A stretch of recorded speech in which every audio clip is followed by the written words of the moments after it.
Salut la compagnie, c'est Jules Melon et aujourd'hui très gros morceau dans un pro ciné critique puisqu'on va parler de Avengers Infinity War qui est sorti au cinéma il y a 2 semaines et que j'ai vu hier dans une salle obscure en 3D tout ça. Donc, gros morceau parce que là ça risque de durer sur la longueur, hein. Désolé pour la longueur de la vidéo, il va y avoir une partie non spoiler et une partie spoiler pour ceux encore qui l'auraient vu ou pas vu selon. Et ouais, il va falloir caser ça en impro ciné-critique. Alors je vous avoue d'avance que j'aurais adoré en faire une critique travaillée et tout. Pour une fois, c'est rare parce qu'il y a des choses à dire sur ce film. C'est très intéressant. Mais on va faire ça en impro. Donc si je bafouille plus que d'habitude, c'est normal et c'est pas grave. On gardera ça sans cut. Après tout, on est là tranquille, face à face, comme si on était autour d'une table ou autour d'un café à discuter d'un film. Donc, Infinity War, c'est le 19e film, il me semble, de l'univers Marvel, hein, le Marvel Cinematic Universe, et la fin de cette fameuse phase 3 avec donc le troisième Avengers, où on attendait évidemment l'arrivée de Thanos avec les pierres d'infinité, d'où le nom, hein, la guerre de l'infini, Infinity War. Pour faire le pitch rapide, bah oui, c'est l'histoire des Avengers et même des Gardiens de la Galaxie, tous les héros qui ont été présentés jusque-là, par quelques-uns, on y reviendra, qui doivent se réunir et se retrouver parce que l'univers est en grand danger. Thanos arrive, il a de plus en plus de pierres d'infinité, il veut toutes les récupérer, machin, tout ça, pour au final non pas détruire l'univers, mais annihiler la moitié des habitants de l'univers, les faire disparaître afin de rééquilibrer les choses et de faire, renaître une vie prospère. C'est en ça d'ailleurs que Thanos est un méchant intéressant, parce qu'il a un but qui pense être noble, et qui pour certaines personnes pourrait être noble. Ça, voilà. Là aussi on y reviendra. Bref, donc on va commencer sans les spoilers. Qu'est-ce que j'ai pensé du film d'abord? Parce que bon, autant donner son avis. Je vais même donner une note. Je vais donner un 7, voire 7,5 sur 10. Et le souci, c'est que j'ai longuement hésité entre 6, 7 et 8 sur 10.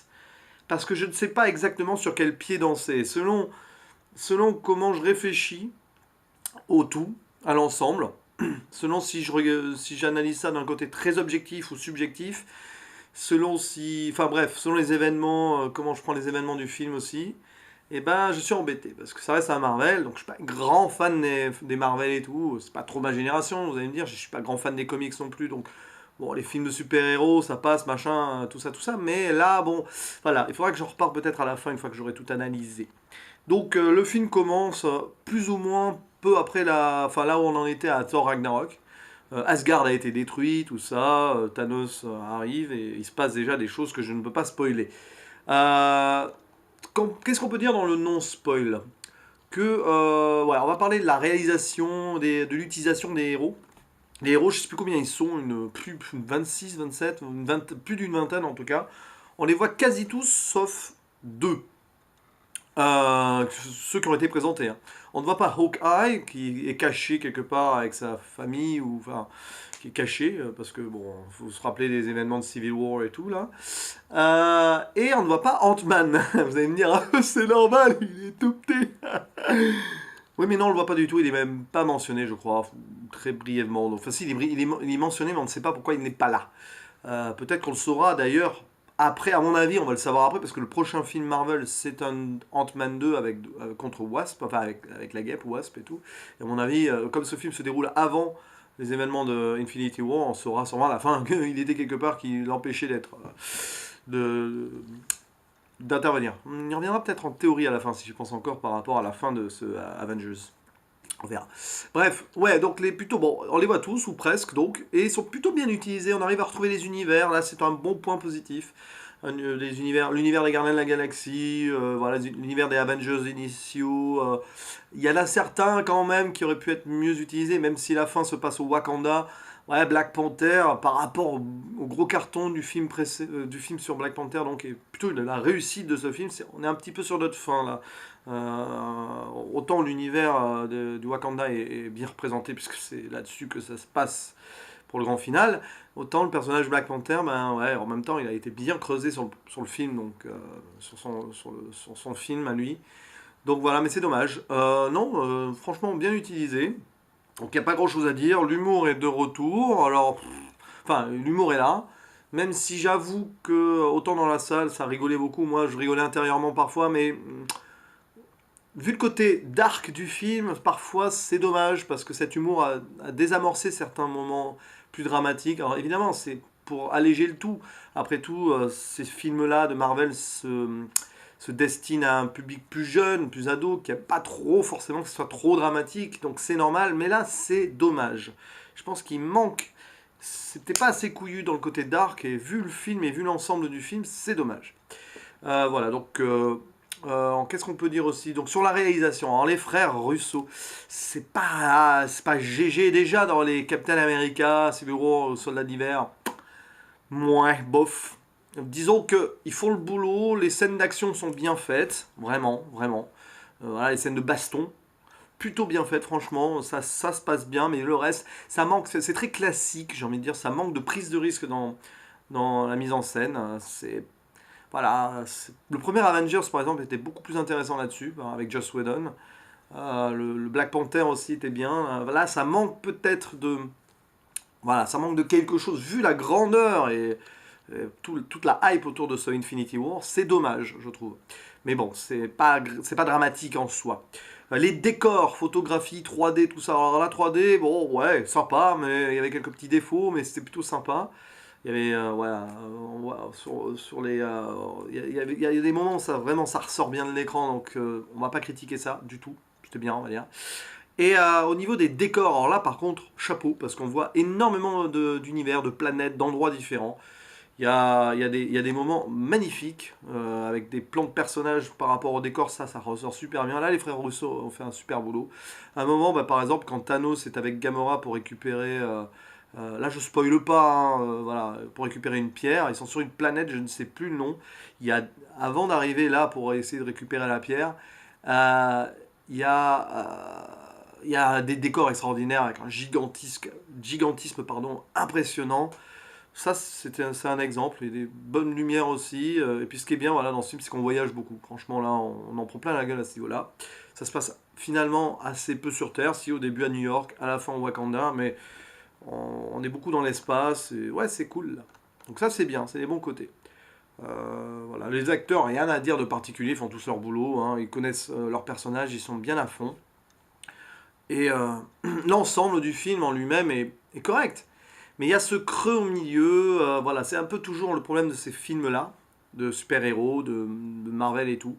C'est que vous avez un bon gros début, machin, puis bon, ça se pose, on essaye d'installer l'histoire, et puis vous avez le gros arc final. Et là, ben, le problème aussi de ce film, c'est qu'il y a beaucoup, beaucoup, beaucoup d'histoires qui se passent en même temps, au moins 4-5 des fois. Et il y a disons qu'il y a des transitions d'une scène, enfin d'un endroit à l'autre, et tout, qui sont pas forcément tout le temps extraordinaires, et des fois on s'y perd un peu. Et on perd un poil le fil. Voilà. Euh, Maintenant, que dire de plus? Ouais, alors sans spoil, on peut dire que le Thanos est la grande réussite du film. Voilà, Thanos, c'est le personnage principal du film, clairement. C'est limite un film sur Thanos, hein. D'ailleurs, à toute fin, vous savez, à la fin des films, sur Black Panther, Ant-Man et tout, il y a le petit truc en bas, Ant-Man sera de retour, Black Panther sera de retour, et là, à la fin, vous avez Thanos sera de retour. Vous voyez, c'était presque un film sur Thanos. Et non, Thanos c'est vraiment bien réussi. C'est un bon méchant. C'est vraiment le meilleur méchant de Marvel, hein, jusqu'à à date. Il n'y a pas photo. C'est plus charismatique. Il est assez ambigu aussi, si on y reviendra.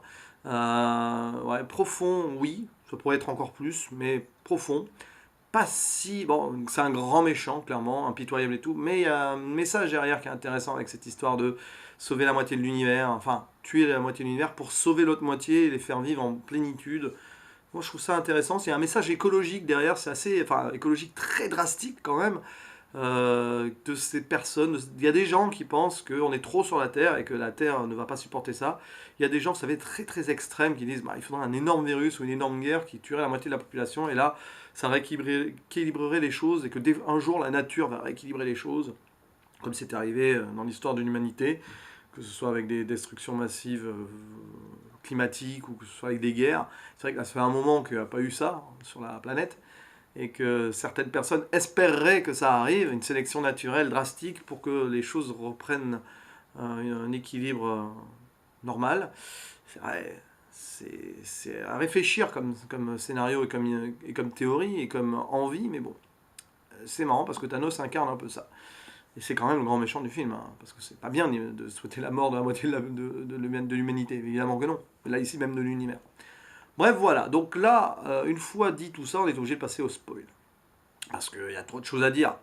Donc à partir de ce moment-là, spoiler. Voilà, spoiler alert. Et on va commencer par le début, parce que quand même il faut commencer par le début, avec direct, dès les premières scènes, la mort de Loki et de Heimdall, des Asgardiens. Il y a presque, du coup c'est les derniers Asgardiens qui disparaissent, et il ne reste plus que Thor. Et encore au début, on pense que Thor va mourir, on sent très bien qu'il n'est pas mort, parce que on voit pas sa mort à l'écran. Vous savez que quand on voit pas la mort à l'écran d'un personnage, surtout très important, que ce soit dans les films ou les séries, il revient quasiment toujours derrière. Même parfois on croit la voir et il revient derrière. Bref, Thanos fait un énorme carton dès le début. Il n'y a plus d'Asgardiens à part Hulk, qui reviendra après, qui sera récupéré par les gardiens de la galaxie dans l'espace. Alors qu'il est censé être mort, inanimé dans l'espace, mais il est encore en vie. Bon, c'est Thor en même temps. Et Hulk se fait battre aussi, parce qu'il y avait Hulk avec Thor et compagnie. Là. Et Hulk se fait écraser par Thanos. Et d'ailleurs, dans tout le film, Hulk s'en remettra pas. Hulk ne meurt pas, hein, mais Hulk refusera de réapparaître. On voit Bruce Banner essayer de le faire revenir dans les moments de combat et tout, mais Hulk ne veut pas revenir. Il est perturbé, choqué, horrifié par ce qu'il a vécu. Il boude. Hulk. C'est assez marrant et c'est bien fait là-dessus. Enfin, c'est pas qu'il boude, voilà, il est détruit moralement, je pense. Donc c'est intéressant parce que là, on a vraiment d'ailleurs cette dimension Jekyll and Hyde. Vraiment pour la première fois, enfin presque pour la première fois, ça commençait à venir sur certains films avant. Cette dimension Dr. Jekyll and Mr. Hyde entre Banner et Hulk qui sont clairement deux entités différentes. Dans ce film-là, en tout cas, ça se ressent comme ça. Bref, voilà, ça commence comme ça. Puis après, on a Thanos qui va essayer de récupérer les pierres et qui va, au final, toutes les récupérer, les 6. Et ce qui est intéressant avec Thanos, c'est qu'il a un groupe autour de lui assez badass, des enfants adoptifs de Thanos. Même si, malheureusement, ces personnages finissent par se faire éliminer assez facilement, mais bon, c'est normal, c'est des lieutenants. Et il y en a un que je regrette, il s'appelle Ebony Maw, une sorte de mage, très mystique et tout, très charismatique, qu'on voit donc dans la première partie du film. J'aimais bien ce personnage, puis il meurt comme un con, aspiré par un trou de l'espace, référence à Alien, oui, parce qu'il y a une petite référence à la pop culture Alien, se fait sucked out into space. Référence aussi à la pop culture représentée par Spider-Man, évidemment, le jeune ado qui s'est gavé de films dans tous les sens, etc. Bref, voilà, alors à partir de là, Thanos après arrive à New York, combat Iron Man et Doctor Strange qui se rencontrent et qui s'entendent pas, donc là, petit côté humour entre les deux, évidemment. Tony Stark garde son humour, Doctor Strange pince sans rire en réplique bien. Ouais, donc ça se passe, et là il y a le grand, voilà, après on voit Vision et sa magicienne, je sais plus comment elle s'appelle d'ailleurs, bon bref, j'ai oublié, j'ai un trou là. Il y a Captain America qui va revenir, on retrouve, voilà, bon bref, on va pas faire la liste parce que ça serait injouable. Et donc puis bon, les Gardiens de la Galaxie qu'on retrouve avec plaisir avec Groot adolescent, bon c'est l'évolution naturelle, Groot dans son coin à jouer aux jeux vidéo, machin, bon. C'est assez amusant. Et Gamora, donc je vous l'ai dit, à un moment, on arrive à se retrouver avec Thanos parce que c'est la fille de Thanos, la fille adoptive aussi de Thanos. Et là, il y a le gros pathos quand même du film, c'est la relation entre Gamora et Thanos. Et Gamora meurt, sacrifiée par Thanos sur la planète, donc j'en parlais tout à l'heure, pour récupérer la pierre de l'âme, parce que pour récupérer la pierre de l'âme, il faut faire un sacrifice de quelqu'un qu'on aime, et on voit Thanos qui aime vraiment sa fille, qui pleure au moment de la jeter au fond du gouffre, et ça, voilà qui est intéressant pour le personnage de Thanos, quand je disais tout à l'heure qu'il y avait une profondeur et tout, c'est que, oui, c'est très, très intéressant de voir un méchant comme ça qui souffre et qui aime, et qui veut faire les choses bien dans son esprit. Voilà, un méchant qui n'est pas manichéen absolu. Bref, donc on revoit aussi d'ailleurs sur cette planète le Crâne Rouge, qui était l'un des ennemis de Captain America, qui n'est pas joué par Hugo Weaving ici, d'ailleurs. Il n'a pas dû vouloir réaccepter le rôle, il était occupé ailleurs. Donc, qui s'est retrouvé là un petit peu d'années. Bon, pourquoi pas, j'ai pas trop compris l'idée, mais pourquoi pas. Bref, au final, il se passe des trucs, machin. Les Gardiens de la Galaxie, donc on retrouve aussi Iron Man, Spider-Man et tout, qui était dans l'espace avec Iron Man, etc. Quand Thanos a enlevé Doctor Strange. Star-Lord dans le film fait le con. À un moment, c'est lui qui empêche clairement de vaincre Thanos. Et puis Doctor Strange arrive et qui voit le futur et il dit il y a une chance sur 14 millions et quelques pour qu'on gagne à la fin. Et il y a un plan qui va arriver dans l'acte final. Et à partir de là, c'est un peu con qu'on ait ça d'ailleurs. Je trouve que c'est une scène qui gâche un peu la fin du film, et c'est là où je mets le gros bémol. Parce que la fin du film, oui, Thanos gagne, mais on le sent venir gros comme une maison. Thanos arrive à gagner au Wakanda, voilà, on pense qu'à un moment, ils vont y arriver. En un moment, il y a Vision qui veut se sacrifier en se disant détruis-moi ma pierre, qui est dans la pierre de l'esprit qui est dans son crâne. Si on détruit la pierre, eh ben, il n'y aura pas les 6 pierres du coup, parce qu'elle n'existera plus. Sa copine magicienne, dont je ne retrouverai clairement pas le nom, malheureusement. Je vais essayer de chercher son nom quand même. Elle s'appelle comment cette demoiselle déjà? Ah là là, ça m'énerve. La sorcière rouge, oui, tout bêtement, donc la sorcière, hein, magicienne, arrive à détruire la pierre, arrive à tuer Vision, sacrifice, hein, je t'aime et tout. Ah, c'est très beau, c'est très cliché évidemment. Mais Thanos revient en arrière avec la pierre du temps, là, ou je sais plus quoi, pierre de la réalité, ou bref, je sais plus. Et du coup, empêche la destruction de la pierre, récupère la pierre, tue Vision, et là il a les 6 pierres, il les met sur le gant, et à un moment où on se dit que Captain America va réussir à le tuer, eh ben non, il claque des doigts avec son gant, et s'il fait ça, il tue la moitié de l'humanité et de l'univers, et des gens habitants de l'univers. Et oui, Thanos gagne et détruit la moitié des habitants de l'univers. Et là, c'est le drame. Vous avez la moitié des super-héros qui meurent, qui disparaissent en poussière, qui meurent au final, et c'est incroyable parce qu'on ne s'attend pas. On s'attend à ce moment-là, bon, et d'ailleurs c'est pour ça aussi que cette fin tombe à l'eau un peu, j'ai envie de dire.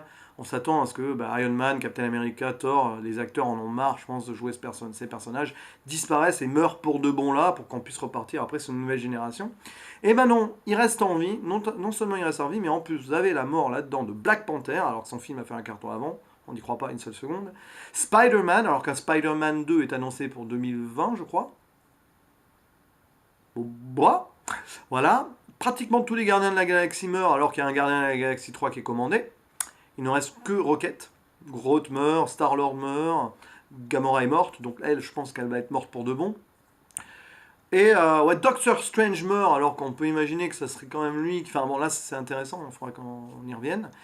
C'est lui qui imagine d'ailleurs le scénario final, ça se passe comme je pense qu'il l'a vu dans sa vision. C'est pour ça que c'est idiot, parce que s'il l'a vu dans sa vision, ça veut dire que cette fin est logique et que finalement c'est pas une vraie fin. Et qu'en plus il sait qu'il va mourir, bref, vous avez comme ça plusieurs morts. Il y a Drax, bah, après, tous les gardiens de la galaxie quasiment meurent. Bucky meurt, le soldat de l'hiver. Bon, lui on s'en fiche un peu, je vous avoue. Falcon aussi meurt. Bref, c'est terrible comme fin. Terrible. Mais alors, c'est très pathos. Tout le monde dans la salle de cinéma était What the fuck? Moi aussi, j'étais là quand même. What the fuck? Mais avec le recul, vu ce que Doctor Strange a dit, une chance sur un million pour qu'on gagne à la fin, je pense qu'il l'a vu. Et c'est con parce que, entre ça et l'annonce des films à venir, et en sachant qu'il y a un quatrième Avengers qui tombera, bah, on sait d'avance que les Spider-Man et compagnie vont ressusciter. Alors, qu'est-ce qu'il va y avoir comme théorie, comme scénario? Soit en fait, ils ont disparu dans un univers parallèle. Et c'est là où je reviens avec Ant-Man. Peut-être que Ant-Man, à la fin de son film, le prochain, va se retrouver dans une dimension parallèle en se réduisant au maximum. Parfois, on imagine qu'il y a des dimensions, des univers parallèles dans le microscopiquement petit. Peut-être que c'est pour ça qu'on ne le voit pas là, mais qu'il va aller récupérer, aller savoir les héros qui sont dans une autre dimension. Peut-être que Doctor Strange, qui est donc, s'il apparaît dans un autre univers avec les autres, peut-être qu'il va trouver un moyen de le faire revenir, avec sa magie et ses connaissances, même s'il n'a plus la pierre, pourquoi pas. Ou alors, bêtement, ceux qui ont survécu, Thor et compagnie, vont réussir à récupérer un moment le gant de Thanos, et à la fin d'Avengers 4, un truc comme ça, ils vont remonter le temps pour empêcher la disparition. Est-ce qu'on peut le faire? Donc peut-être qu'on les verra plus avant la fin d'Avengers 4, hein, ceux qui sont morts là, peut-être. Ce serait bien d'ailleurs, parce que c'est pour dès le début, pouf, allez, on vous fait revenir et allez, c'est fini. Ça serait dommage. Laisser au moins un petit mystère là-dessus. Donc on sent malheureusement d'avance qu'il va y avoir un artefact, un ta gueule c'est magique, qui va les faire revenir à un moment ou à un autre. Et voilà. D'où l'intérêt moyen de l'intervention de Doctor Strange qui dit j'ai vu le futur, il y a une chance qu'on réussisse. Et puis d'ailleurs, voilà, le plan est en marche. Donc bon, voilà. Et puis du coup d'avoir annoncé des Spider-Man 2, des Gardiens de la Galaxy 3, Black Panther qui a réussi, il y a clairement il y aura une suite. Voilà. Et puis il y a la scène post-générique où on voit Nick Fury, Samuel L. Jackson aussi disparaître. Mais il a le temps d'appeler Captain Marvel. Et oui, Captain Marvel, c'est une héroïne qui a des pouvoirs comme Superman à peu près. Et que c'est peut-être elle d'ailleurs qui va réussir à les récupérer au-delà de la mort ou dans une autre dimension, ou je sais pas quoi. Voilà, puisqu'il y aura un origin story sur elle avant le Avengers 4. Voilà, donc qu'est-ce que j'en pense au final? C'est ça le problème, c'est que si je prends tout subjectivement dans le grand divertissement ultime, ce film remplit son contrat, il y a un grand spectacle, il y a une fin. Objectivement, enfin, si on prend pas en compte le bordel machin, ouais, il va y avoir des suites machin, tout ça, c'est étonnant, alors que quelqu'un m'appelle. Ça, c'est des. Ouais, non, pas quelqu'un qui me. Bref, c'est les aléas du direct. Voilà, on sait d'avance des choses, mais si on sait pas, c'est un what the fuck, et ça prend au trip quand même, notamment la mort de Spider-Man dans les bras de Tony Stark, c'est violent quand même, vraiment violent comme scène. Et on s'y attend pas en plus, on n'imagine pas, on imagine plutôt que Tony Stark va disparaître à ce moment-là, mais non, c'est lui, c'est Spider-Man qui disparaît. Et ouais, donc objectivement, tout, enfin voilà, quand on regarde ça avec un œil détaché et tout, c'est vraiment bien fait, c'est un bon 8 sur 10, c'est pas un chef-d'œuvre, mais c'est un très bon film. Après, si on calcule trop, puis il y a le côté un peu bordélique au milieu, si on calcule trop, on se dit, ouais, non, mais c'est grillé qui vont venir, ça sert à rien. Et avec le recul, dans 2 ans, peut-être que tout le monde dira que finalement, cette fin de film est tombée à l'eau. Voilà, je suis plutôt autour du 6, 6,5, mais je fais une moyenne des deux et je me dis, bon, c'est quand même bien. C'est quand même bien. Visuellement, ça pète bien, les décors, tout ça. C'est plutôt bien géré. Donc je vais tomber sur un 7, 7,5 sur 10. Et j'espère qu'ils vont pas nous décevoir, qu'ils vont au moins, même s'ils les font revenir, qu'ils vont au moins trouver quelque chose de mieux que au univers parallèle ou remonter le temps. Je sais pas, peut-être que Captain Marvel va avoir un truc particulier. Alors, là aussi, ça sera un ta gueule, c'est magique, mais au moins on sera étonné. Voilà. Bref, voilà mon avis sur Avengers Infinity War. C'était un peu long, un peu décousu, mais je pense n'avoir rien oublié. Enfin, j'ai surtout sûrement oublié des trucs, mais j'ai dit le principal. C'est un bon Marvel. C'est un bon Marvel. Je préfère toujours le premier Avengers. Je préfère Black Panther, même si évidemment c'est pas la même chose, pas le même enjeu, mais dans la mise en scène, dans le tout, j'ai préféré Black Panther, clairement, dans le message aussi politique derrière, qui va un peu plus loin. Et là, bah, ouais, heureusement qu'il y a Thanos, quand même. Très bon personnage, Thanos. C'est intéressant de voir comment il va évoluer ou poursuivre. Peut-être qu'il deviendra gentil après, on sait pas, on peut imaginer plein de trucs. Mais ouais, c'est intéressant. Ouais, c'est un film intéressant sur sa fin, couillu pour du Disney, du Marvel, mais bon, voilà, on peut imaginer, tout le monde imagine que c'est pas vraiment la fin du fin, quoi. La fin de la fin, quoi. C'est, voilà. Bref, à la prochaine. Ciao.